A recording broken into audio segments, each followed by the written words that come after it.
السلام علیکم ورحمۃ اللہ وبرکاتہ۔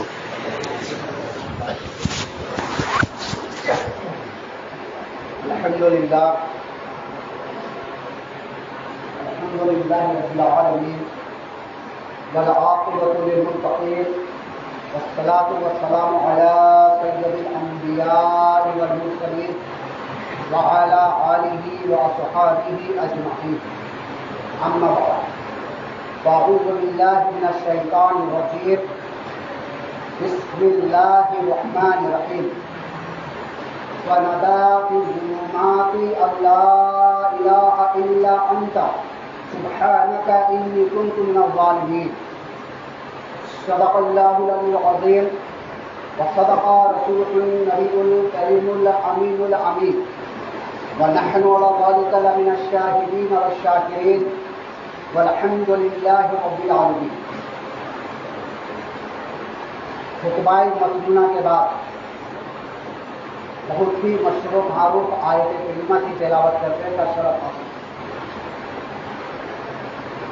آئیے اس میں کچھ مختصری بیان کرنے سے پہلے ہم سب مل کر آقا نامدار احمد مختار مدینہ تاجدار محمد رسول اللہ صلی اللہ علیہ وسلم کے بارگاہ مقدسہ میں درود پاک پڑھ رہے۔ اللہم صلی علی سیدنا و مولانا محمد وعلی آل سیدنا و مولانا محمد وبارک وسلم۔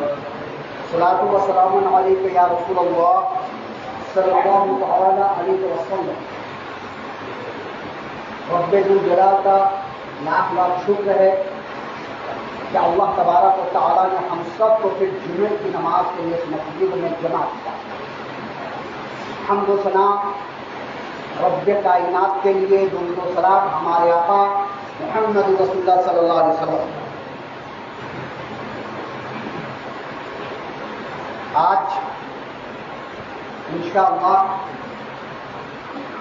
حضرت یونس علیہ السلام کا تذکرہ جو باقی ہے وہ بیان کیا جائے گا، اور کچھ آج سامعین کے سامنے وظائف بیان کی جائے گی، جسے آپ غور و فکر کے ساتھ سنیں اور اس پہ عمل کرنے کی کوشش کریں۔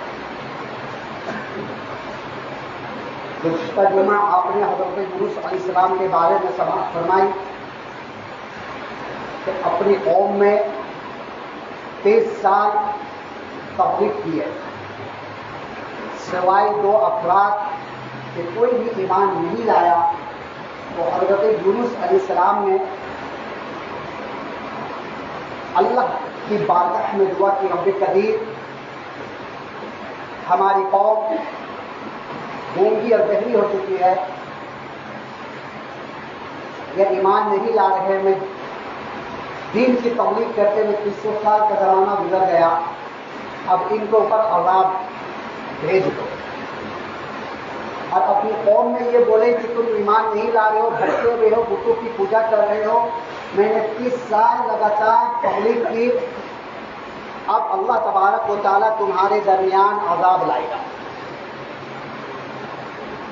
یہ بول کر حضرت یونس علیہ السلام اپنی قوم اس بستی سے نکل گئے۔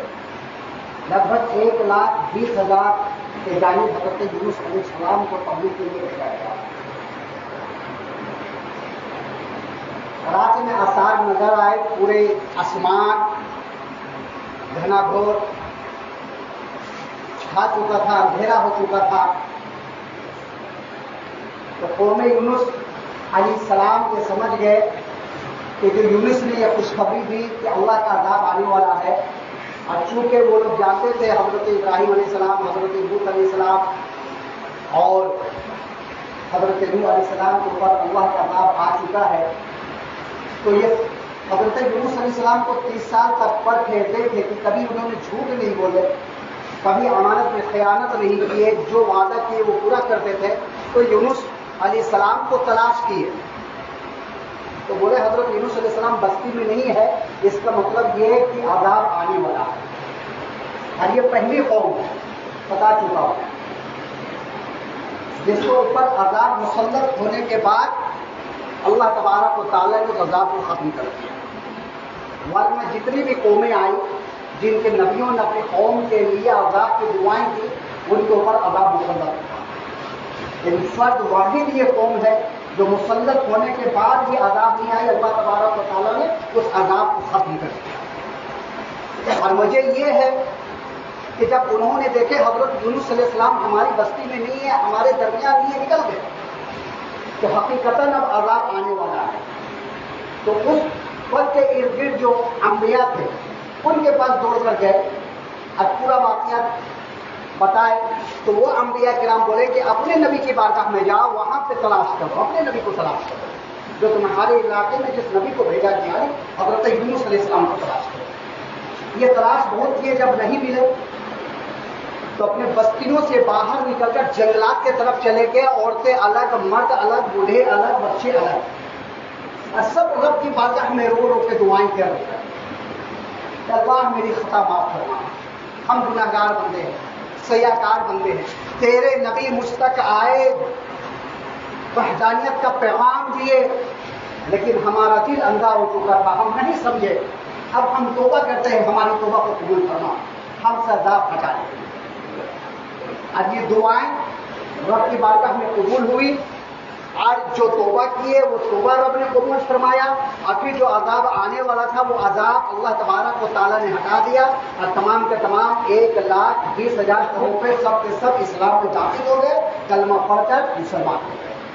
حضرت یونس علیہ السلام غصے سے نکلے، کشتی میں سوار ہوئے دریا پار کرنے کے لیے، فلسطین کے جانب جانے کے لیے. فلسطین سے ہی نینوا کی طرف بھیجا گیا ہے، نینوا بستی میں، اب پھر یہ فلسطین کی طرف واپس جاتے ہیں. جب کشتی میں سوار ہوئے، کشتی بیچ دریا میں پہنچی تو بھور میں پھنس گئی، کچھ چھولے کھانے لگے کشتی. اور اس زمانے کا یہ رواج تھا کہ اگر کوئی غلام اپنے آقا سے بھاگتا اور کشتی میں سوار ہوتا تو وہ کشتی چچکلے کھاتی اور دریا عبور نہیں کرتی، اول میں پھنس جاتی. اب تماموں نے کہے کہ اس کشتی میں جتنے لوگ سوار ہیں اس میں کوئی اپنے آقا سے کوئی غلام بھاگا ہوا جس کی وجہ سے یہ چچکلے کھا رہا ہے. تو حضرت یونس علیہ السلام اٹھے اور بولے میں ہوں وہ غلام جو بغیر وہی آئے ہوئے میں اپنے بستی سے بھاگ گیا ہوں. لیکن جتنے لوگ کشتی میں سوار تھے یا تو کشتی کھینچ رہے تھے بولے بھی تمہارے چہرے سے نوریت نظر آ رہی ہے، تم وہ انسان بھاگے ہوئے نہیں ہو، کوئی اور ہو سکتا ہے. اور پھر پورا اندازی کیا گیا، جتنے انسان جتنے فرد اس میں سوار تھے سبوں کا نام لکھا گیا پرچی میں، اور پرچی اٹھایا گیا تو اس میں حضرت یونس علیہ السلام کا نام آیا.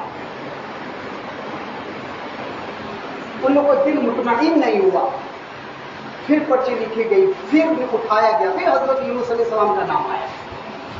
حتیٰ کہ 3 مرتبہ دہرایا گیا اس عمل کو، اور تینوں مرتبہ حضرت یونس علیہ السلام کا نام آیا. حضرت یونس علیہ السلام بولے میں وہی بولا تھا کہ میں اپنے آقا سے بھاگا ہوا. آقا مطلب یہاں رب ہے، کہ اپنے اللہ سے بھاگا ہوا، اللہ کی طرف سے ابھی حکم نہیں آیا تھا، اور میں بغیر حکم سنے ہوئے اپنی بستی چھوڑ دیا، اپنی قوموں کو چھوڑ دیا. اور حضرت یونس علیہ السلام کشتی سے چھلانگ لگائے، ادھر چھلانگ لگائے، ادھر اللہ تبارک و تعالیٰ نے مچھلی کو حکم دیا، مچھلی میرے یونس کو اپنے پیٹ میں لے. لیکن دھیان ہو مچھلی سے کرنا، ایک خراش بھی نہیں آنی چاہیے. اور مچھلی کون سی تھی؟ تو سب سے بڑی مچھلی ہوتی ہے 60 فٹ کی ریل مچھلی، 60 فٹ کی ہوتی ہے. ریل کی 32 ذات ہوتی ہے ریل کی، اس میں ایک ذات ایسی ہے جو 60 فٹ کی ہوتی ہے اور اس کا منہ بہت چوڑا ہوتا ہے. حضرت یونس علیہ السلام ڈائریکٹ مچھلی کے پیٹ میں چڑھ گئے. تفاصیل میں آیا ہے 3 دن 7 دن 21 دن لاکھ 40. یعنی حضرت یونس علیہ السلام مچھلی کے پیٹ میں 3 دن رہے، 7 دن رہے، 21 دن رہے، 40 دن رہے.